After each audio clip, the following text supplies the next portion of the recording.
Muchas gracias. Fine, and you? Hi, everybody. Thank you very much. It's very nice to see you. I'm going to begin with the ladies first. Ladies first. Not everybody knows who Sharon Tate is. What do you think about the people who see your character are going to think about that role, about your character? If they don't know Sharon Tate, what do you think they're going to say? Yeah, I think it'd be very interesting to experience it, not understanding where the movie might be going and knowing about Sharon Tate. I think that also allows an audience to just really revel in her day-to-day life without having the anticipation or expectation of knowing the real-life story. I think she also serves a purpose in the script to highlight what Rick Dalton doesn't have.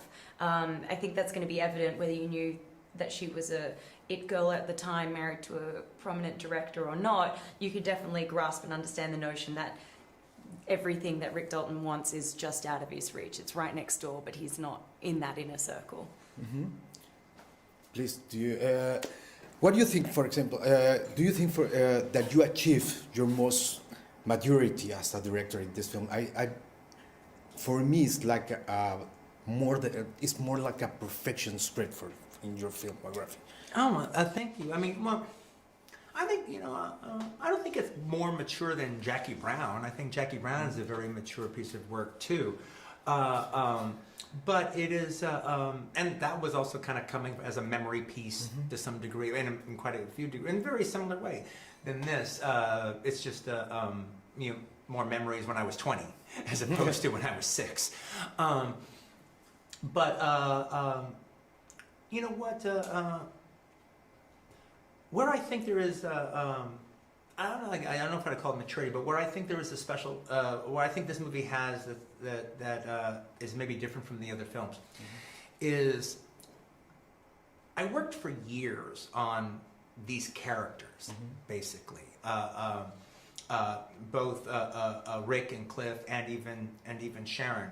And getting to know who they were. I wasn't in any hurry as far as writing it was concerned. So I was able to mess around with them for 3 years in between different scripts I was writing. And it was sort of like my work I would do in between scripts. And then I put it away and then go back to something else. And then finally when I realized, okay, I think I know them definitely enough and I know what I want to do, I thought about at different times like a different kind of storyline, a different story. At one time, I had a few different ideas of more of a movie plot that I could have had Rick or Cliff be involved in. And then by the time that it got time to write it, I realized I didn't want to put them in a movie plot. I didn't want to put them through any melodramatic paces. I just kind of wanted it to be a day in the life.